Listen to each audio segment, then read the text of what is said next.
بسم اللہ الرحمن الرحیم۔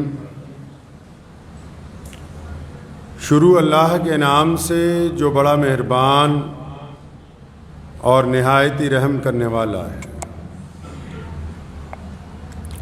تمام حضرات سورہ فاتحہ اور درود شریف پڑھ لیجئے۔ اللہم صلی علی محمد وعلی آل محمد کما صلیت علی ابراہیم وعلی آل ابراہیم انک حمید مجید۔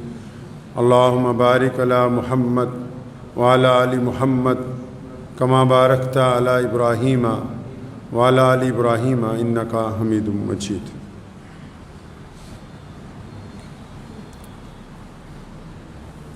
رمضان المبارک کا مولانا آواز نہیں ٹھیک، ایکو بہت زیادہ ہے۔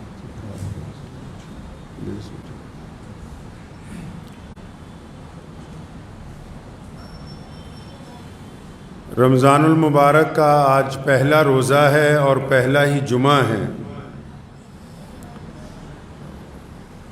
یہ مقدس مہینہ اللہ تبارک و تعالیٰ کی طرف سے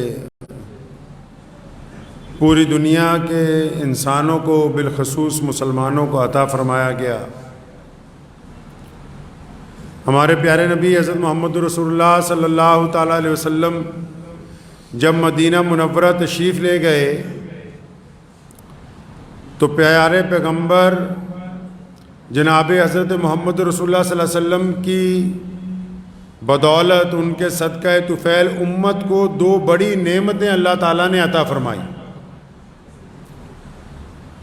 مدینہ منورہ میں جب آپ صلی اللہ علیہ وسلم جا کے قیام فرما چکے تھے، وہاں رہنے لگے، تو مدینہ منورہ میں سے دو بڑی نعمتیں اللہ تبارک و تعالیٰ نے پوری دنیا کے انسانوں کے لیے عطا فرمائی۔ اس میں پہلی نعمت یہ تھی کہ اللہ تبارک و تعالیٰ نے مکہ مکرمہ میں جو بیت اللہ ہے اس کو قبلے کا درجہ عطا فرما دیا۔ پوری دنیا کے مسلمانوں کے لیے بیت اللہ کو قبلے کا درجہ عطا فرمایا۔ یہ بے قیمت نعمت اللہ تبارک و تعالیٰ کی طرف سے جو عطا ہوئی مدینہ منورہ میں پہنچنے کے بعد۔ اور دوسری نعمت رمضان المبارک کے روزے ہیں جو نبی علیہ الصلوۃ والسلام کو عطا فرما دیے گئے سن 2 ہجری میں۔ 2 ہجری میں نبی علیہ الصلوۃ والسلام کے نبوت کے 14ویں سال رمضان المبارک جو ہے وہ روزے فرض ہو گئے، مسلمانوں کو عطا فرما دیے گئے۔ اب پیارے نبی حضرت محمد رسول اللہ صلی اللہ علیہ وسلم کے پاس 9 رمضان گزرے، 9 روزے، یعنی 9 سال نبی علیہ الصلوۃ والسلام کی حیات مبارکہ میں، حیات ظاہری میں نبی علیہ الصلوۃ والسلام نے 9 رمضان گزارے ہیں۔ اب ہمارا رمضان شریف کیسا ہو، ہمارا رمضان کیسا ہو، یہ تو نبی علیہ الصلوۃ والسلام کی زندگی بتا سکتی ہے، نبی علیہ الصلوۃ والسلام کا طریقہ بتا سکتا ہے۔ ہم نے کیسے روزہ رکھنا ہے، کیسے افطار کرنا ہے، روزہ رکھنے کے بعد کرنا کیا ہے۔ عبادتیں تو بہت ساری ہیں، عبادت تو چلتے پھرتے اللہ کا بندہ نام لیتا ہے عبادت ہو جاتی ہے۔ عبادت تو بندہ نماز پڑھنی شروع کرتا ہے تب بھی عبادت ہے، قرآن پاک کی تلاوت کرنی شروع کرتا ہے وہ بھی عبادت ہے۔ عبادتیں تو بہت ساری ہیں، لیکن جب ان عبادتوں کا ذکر کرتے ہیں، ان عبادتوں کی بات کرتے ہیں، تو بعض اوقات جب بچپن سے ہم کوشش کرتے ہیں کہ ہمارے بچوں کو ان عبادتوں کی عادت پڑے، تو پڑھتے پڑھتے عادت پڑتی ہے، پھر وہ عبادتیں کئی عرصہ گزرنے کے بعد اپنا رنگ دکھاتی ہیں۔ ایک بندہ نماز پڑھنا شروع کرتا ہے، نماز پڑھتے پڑھتے نماز کی خامیاں دور ہوتی ہیں، نماز میں خشوع آتا ہے، نماز میں بہت اچھی لذت آنی، ایک وقت گزر جاتا ہے۔ قرآن پاک کی تلاوت بھی شروع کرتا ہے، روزانہ وقت کو متعین کرتا ہے کہ فجر بعد پڑھوں گا، ظہر بعد پڑھوں گا، عصر بعد پڑھوں گا۔ دل لگنا شروع ہو جاتا ہے، ایک وقت لگتا ہے۔ نیکی کا کام کرنے شروع کرتا ہے، کوشش کرتا ہے کہ جھوٹ نہیں بولوں گا، گالی نہیں دوں گا. لیکن رمضان انقلابی عبادت، رمضان المبارک کا روزہ بندے میں انقلاب برپا کرتا ہے. رمضان جیسے شروع ہوتا ہے پتہ لگ جاتا ہے کہ رمضان آ گیا، کیونکہ روزہ رکھنے والوں کی چال بدل جاتی ہے، رنگ بدل جاتا ہے، ڈھنگ بدل جاتا ہے، طریقہ بدل جاتا ہے، صبح شام کے قاعدے قانون بدل جاتے ہیں. رمضان انسان میں انقلاب برپا کرتا ہے.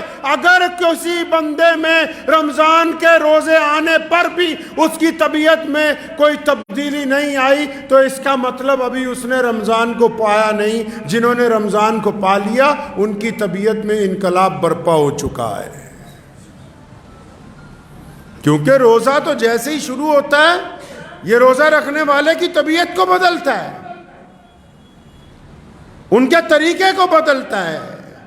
تو پیارے نبی حضرت محمد رسول اللہ صلی اللہ علیہ وسلم سے اگر معلوم کریں یا رسول اللہ کون لوگ ہیں جو اس رمضان میں بھی، ایسے کون لوگ ہوں گے جو یہ روزہ رکھنے کے بعد بھی، ایسے کون ہیں جو رمضان کا مہینہ پانے کے بعد بھی، ایسے کون ہیں جو ان مقدس ساعتوں میں آ جانے کے بعد بھی پھر بھی اللہ ان سے راضی نہیں ہے، پھر بھی اللہ ان سے ناراض ہے، پھر بھی ان کی عبادت قبول نہیں ہے، ان کا روزہ قبول نہیں ہے اور ان کی عبادتیں نہیں اللہ تبارک و تعالیٰ مان رہا، ایسے کون لوگ ہیں؟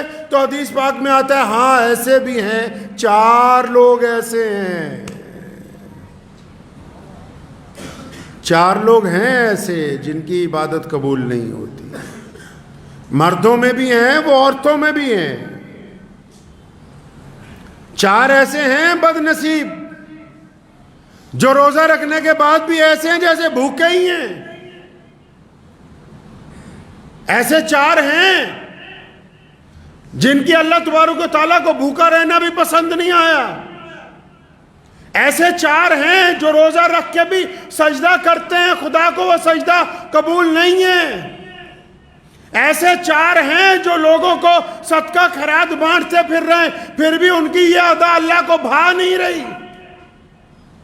کون ہے بھائی وہ 4 لوگ؟ مردوں میں بھی ہیں، عورتوں میں بھی ہیں. ان 4 میں سے پہلے تلاش کر لیں کہیں اللہ معاف فرمائے کہ ہم میں سے کوئی شامل تو نہیں. اگر ہماری گنتی ان 4 لوگوں میں ہوتی ہے تو اس کا مطلب ابھی ہم خسارے میں ہیں، ابھی ہم نقصان میں ہیں، ابھی ہم پریشانی میں ہیں. کون ہے وہ 4 لوگ؟ آیا کہ سب سے پہلے رمضان کے اندر اس بندے کی مغفرت نہیں ہوگی، اللہ تعالیٰ اس کی دعا قبول نہیں فرمائیں گے. جو بندہ شراب کا عادی ہو جائے اور رمضان کے اندر بھی شراب پینی بند نہ کرے تو اس کی مغفرت نہیں ہوگی. اب سارے کہنے گے شکر ہے بھائی ہم تو ان میں ہیں نہیں اکثریت. چلو ایک منزل تو پار ہوئی کہ وہ تو شرابی تو معاشرے میں بہت کم ہوتے ہیں. آدھوں نے شکر ادا کیا ہوگا کہ چلو جی ایک کیٹاگری میں سے تو ہم نکل گئے، پہلے والے فیس میں سے تو گاڑی آگے چل پڑی. فرمایا اس بندے کی بھی عبادت قبول نہیں، اس کا روزہ نہیں قبول، اس کی کوئی عبادتیں اللہ تعالیٰ کو پسند نہیں. یا اللہ کس کی پسند نہیں؟ نبی علیہ السلام نے فرمایا جو بندہ اپنے ماں باپ کا نافرمان ہے، جو بندہ اپنے ماں باپ کے آگے بدتمیزی کرتا ہے، جو بندہ اپنی ماں کا کہنا نہیں مانتا، جو اپنے باپ کا کہنا نہیں مانتا، جو من مرضیاں کرتا پھرتا ہے، جس نے ماں باپ کی رضامندی حاصل نہیں کی، رمضان میں اس کی مغفرت نہیں ہو سکتی ہے. پھنس گئے بہت سارے لوگ. کئیوں کی گاڑی رک گئی ہے، بڑی بدتمیزی کرتے ہیں باپ کے ساتھ، بڑی سخت لہجے میں بولتے ہیں ماں کے ساتھ کہ پتہ نہیں تجھے میں نے روزہ رکھا ہوا ہے. ایسے روزے کا کیا کرنا جو روزہ قبولیت جن سے ہونا ہے، جن کی وجہ سے روزہ قبول ہوگا، جن کے ادب کی وجہ سے روزہ قبول ہوگا، جن کے آگے نظریں جھکانے سے روزہ قبول ہوگا، جن کے پاؤں دبانے سے روزہ قبول ہوگا، تو ان سے بدتمیزی کرتا پھرتا ہے. ایسے بندے کی رمضان میں مغفرت نہیں ہو سکتی ہے. چنگے چنگے لوگ، اچھے اچھے لوگ جو باہر دنیا میں بڑے ولی بنے نظر آتے ہیں، ماں باپ کا احترام نہیں کرتے، اپنے ماں باپ کے پاؤں نہیں دباتے۔ ایک صاحب تھے بڑے معمولی سے دیندار، اور جو دعا کرتے تھے قبول ہو جاتی تھی، اور حالانکہ کئی گناہ بھی کرتے نے۔ تو بڑے حیران ہوئے امام صاحب، پوچھنے لگے تو کرتا ایسا کیا ہے؟ کہتا میں نے تو آج تک یہ دیکھا ہے بھی جو بھی مانگا ہے وہ قبول ہو جاتا ہے۔ کہاں جا کے مانگتا ہے؟ تو نماز پڑھتا ہے نکل جاتا ہے، کوئی لمبی دعائیں نہیں مانگتا۔ کہتا روز رات کو جب گھر جاتا ہوں نا، اپنے باپ کے اطمینان سے بہت دیر پاؤں دباتا ہوں، پھر اپنی ماں کے پیر دباتا ہوں، پھر ان کے دونوں پاؤں کو اپنی بازوؤں میں لپیٹ کے سر رکھ دیتا ہوں اللہ تعالیٰ کی حضور، اور پھر میں نے آج تک اپنے ماں باپ کے قدموں میں سر رکھ کے اپنے اللہ کے آگے جو کچھ مانگا ہے وہ عطا ہوا ہے، آج تک کوئی دعا رد نہیں ہوئی ہے۔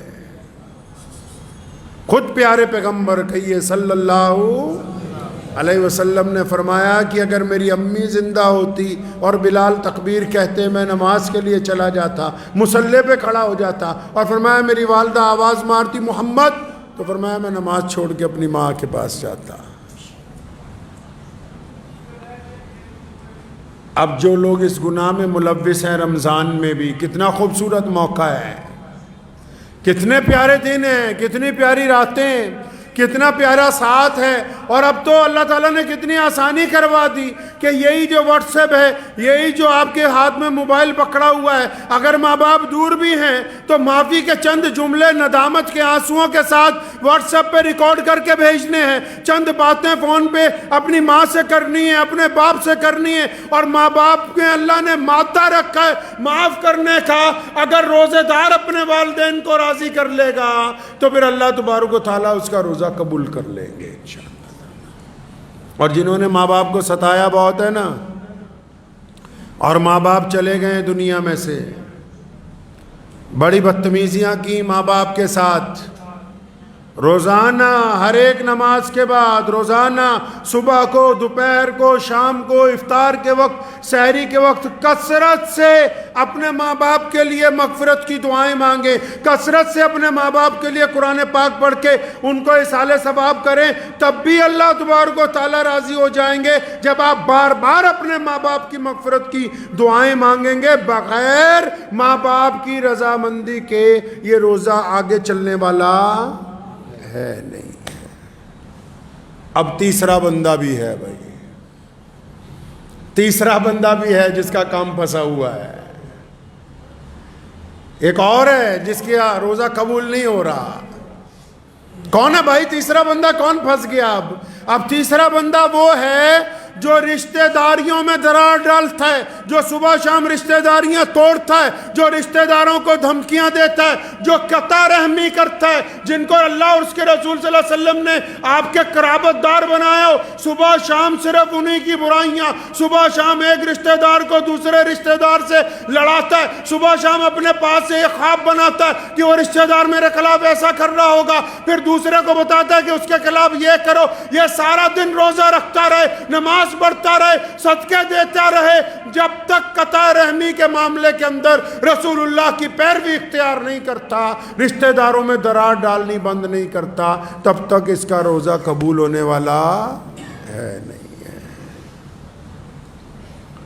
اسی تا سمجھا کہ نہیں سویر نو سحری کرنی ہے بہترین، اور شام نو ودیا روزہ کھولنا، ہو گیا روزہ۔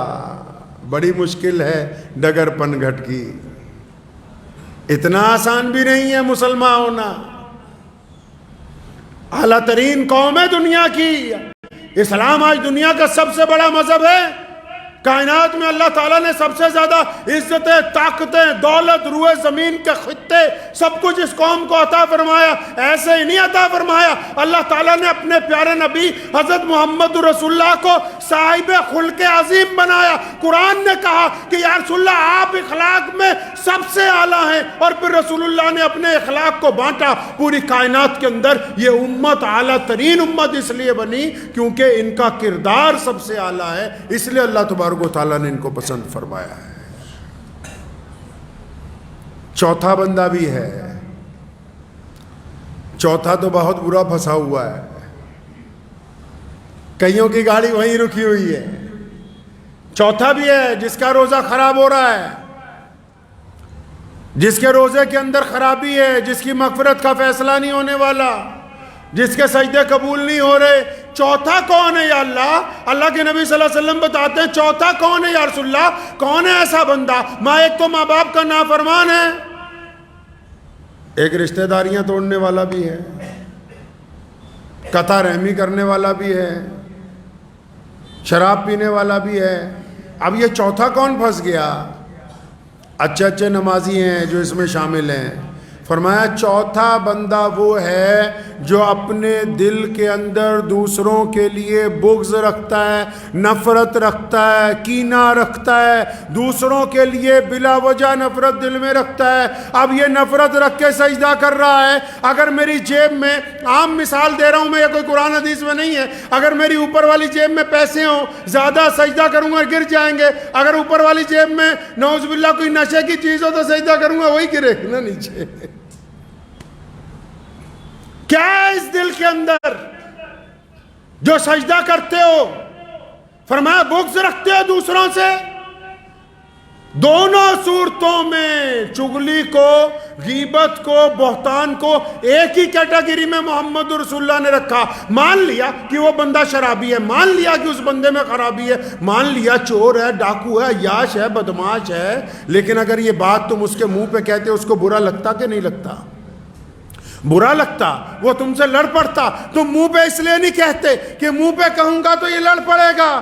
تو نبی علیہ السلام نے فرمایا کہ اگر یہ اپنے بھائی کی غیبت کرتا ہے، اس میں برائی ہے تو برائی کو بھی بیان کرنا فرمایا منع ہے، اور اگر اس میں برائی نہیں ہے، تم کہتے ہو کہ چور ہے، وہ چور نہیں ہے، تم کہتے ہو بے ایمان ہے، وہ بے ایمان نہیں ہے، تم کہتے ہو ریاکار ہے، وہ ریاکار نہیں ہے، تم کہتے ہو زانی ہے، وہ زانی نہیں ہے، اگر تم اپنے پاس سے بھی الزام لگاتے ہو، پہلی صورت میں غیبت ہے، اگر اس میں گناہ ہے تو غیبت کا گناہ، اور اگر اس میں وہ گناہ نہیں ہے تو بہتان کا گناہ۔ اب چغلیاں کرنے والے بھی خدا کی حضور بخشے جائیں گے کیا؟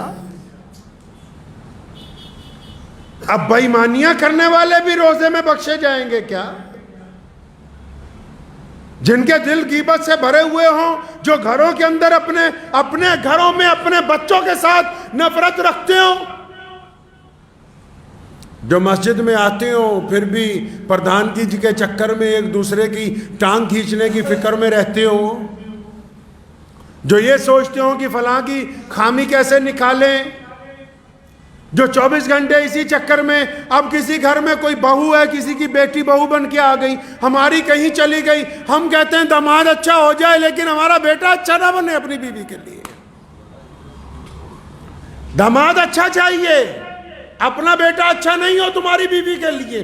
روزہ بھی رکھتے ہو، اپنی بہو کی بے عزتی بھی کرتے ہو، روزہ بھی رکھتے ہو، اپنے بچوں کو بھی ڈانٹتے ہو، روزہ بھی رکھتے ہو، اپنے ماتحت کو بھی ڈانٹتے ہو۔ پتہ ہے نبی علیہ السلام نے آخری وقت میں کیا کہا؟ یہ صرف آج تک یہی بتاتے ہیں کہ یہی کہا میری امت کو بخش دو، میری امت کے لیے مغفرت کا فیصلہ ہو جائے، میری امت کا کیا ہوگا یا اللہ میری۔ لیکن نبی علیہ السلام نے آخری وقت میں اس کے علاوہ اور بہت سی باتیں کی، ان میں ایک بڑی پیاری بات ہے، فرمایا میں اس بات کے لیے بھی بڑا فکر مند ہوں کہ میرے بعد تم اپنے ماتحتوں کے ساتھ کیا کرو گے، میرے بعد تم اپنے نوکروں کے ساتھ کیسا معاملہ کرو گے، میرے بعد تم اپنے غلاموں کے ساتھ کیا کرو گے۔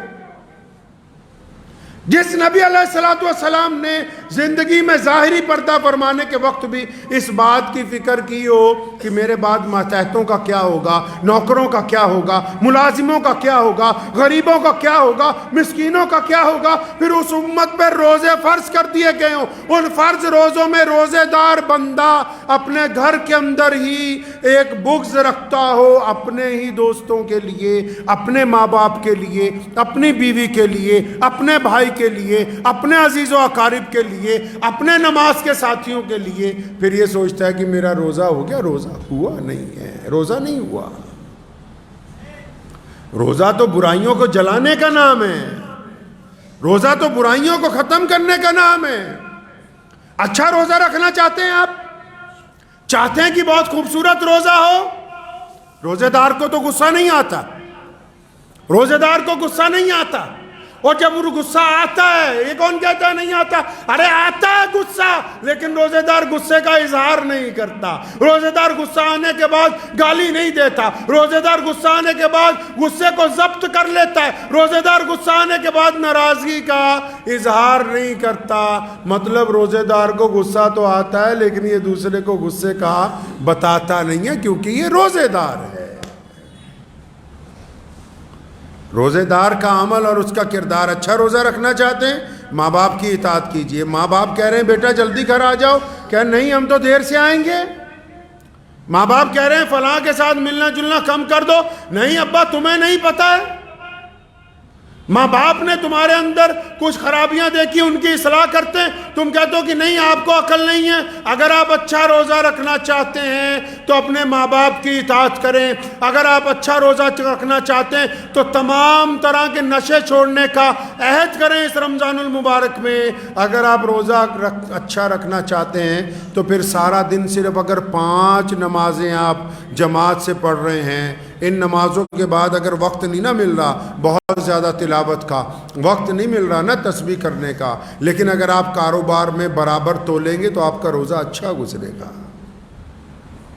میرے والد صاحب شیر اسلام مولانا حبیب الرحمان صاحب لدھیانوی رحمۃ اللہ علیہ، مجھے اچھی طرح یاد ہے کہ ایک مرتبہ گاڑیاں ہم لوگ ہر 1-2 سال بعد جب بدلتے ہیں تو ایک گاڑی فروخت کرنی تھی، تو ایک پروفیسر صاحب آ گئے یونیورسٹی سے، ان کو چاہیے تھی وہ گاڑی، تو اس کے ساتھ دفتر میں اندر بیٹھے تو فرمانے لگے کہ گاڑی کا تو معاملہ طے ہو گیا ہے، لیکن میں آپ کو بتا دوں چلتے چلتے فلاں چیز اس کی خراب ہو جاتی ہے۔ پھر تھوڑی دیر بعد کہنے لگے فلاں چیز اس کی بیٹری کی فلاں چیز خراب ہے تو وہ بھی رک سکتی ہے۔ تو 15 خرابیاں اس کو اپنی گاڑی کی۔ تو وہ پروفیسر صاحب سردار جی تھے، ہنسنے لگے، کہنے مولانا صاحب گڈی بیچن نہیں بلایا کہ بجان نہیں بلایا تسی سانوں؟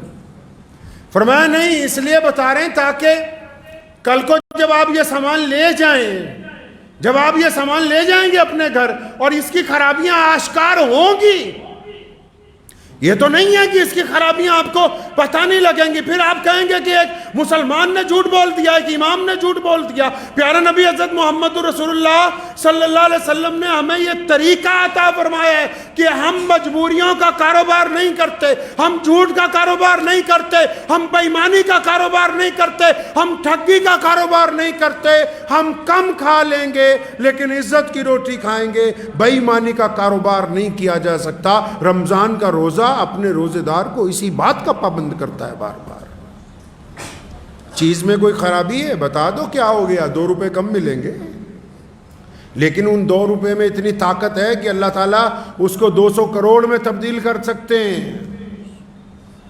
اس حلال کی روزی میں اتنی برکت ہے کہ اللہ تبارک و تعالیٰ اس کی بدولت دنیا کے خزانے آپ کے آگے کھول دیں گے اور آخرت کے بھی۔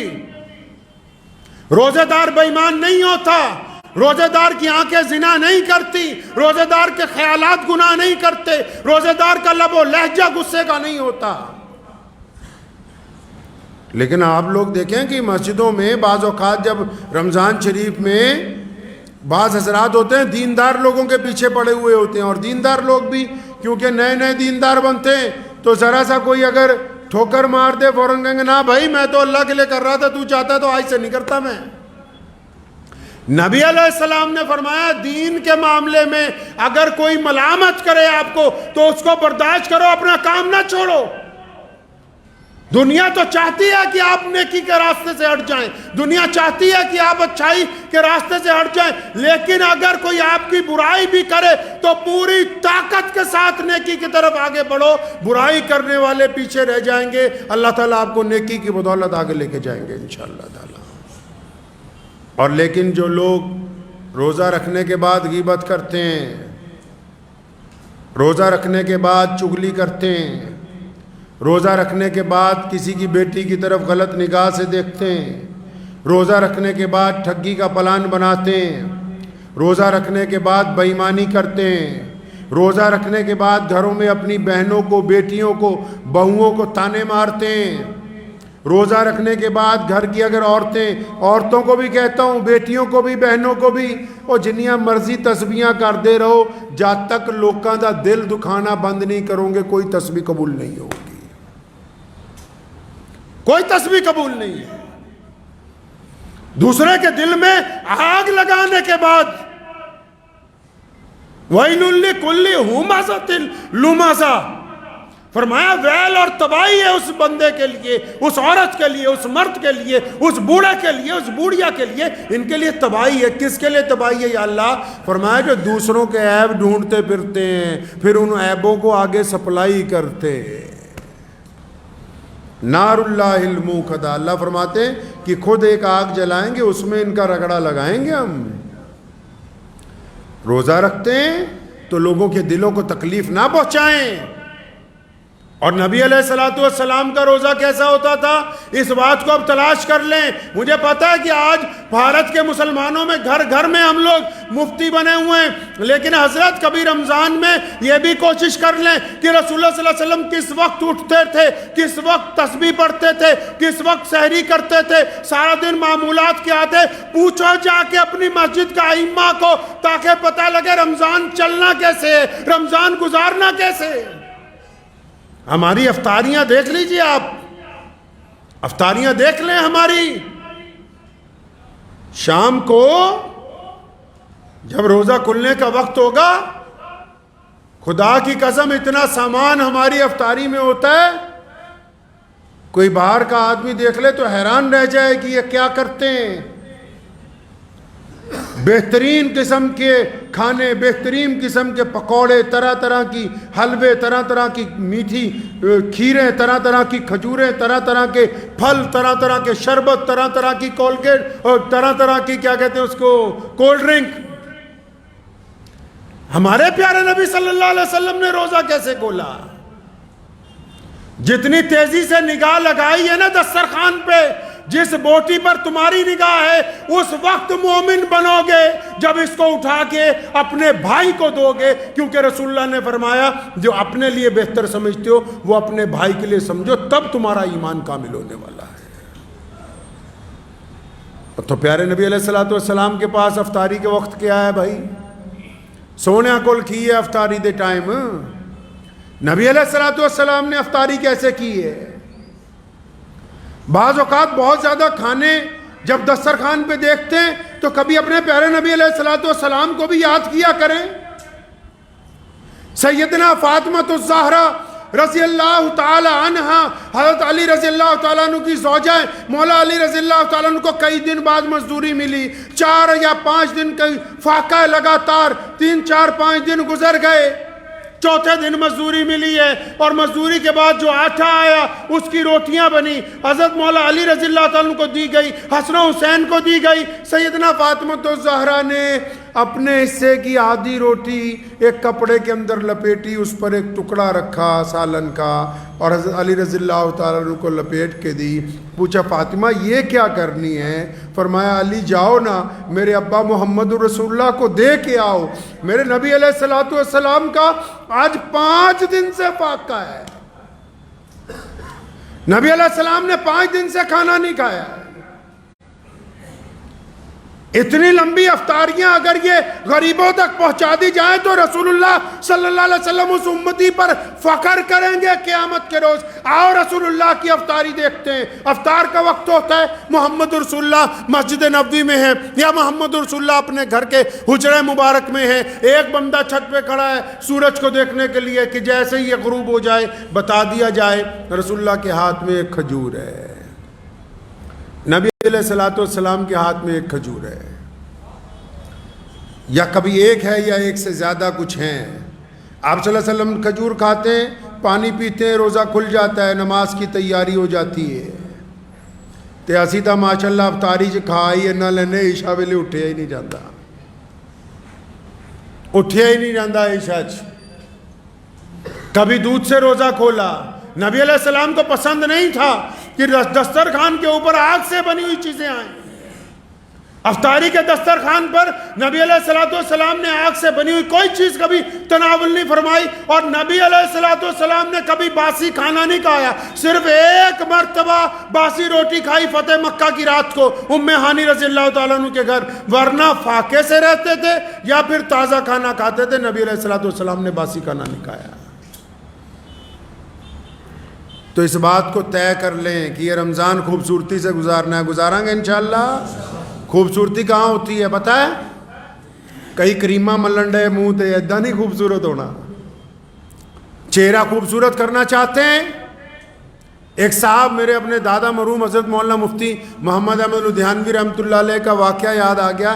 تشریف فرماتے تو ایک صاحب آئے, فرمانے لگے حضرت وہ مجھے اپنی بیوی کا چہرہ اتنا خوبصورت نہیں لگتا, تھوڑی کالی ہے, تو کچھ علاج بتائیں اس کا. وہ سوچا حضرت بتا دیں گے کہ فلاں چندن رگڑ کے لگانا, یہ کرنا وہ کرنا. تو دادا مرحوم رحمۃ اللہ علیہ نے کہا کہ بیٹا تم اور تمہاری بیوی دونوں نماز پڑھتے ہو نہیں؟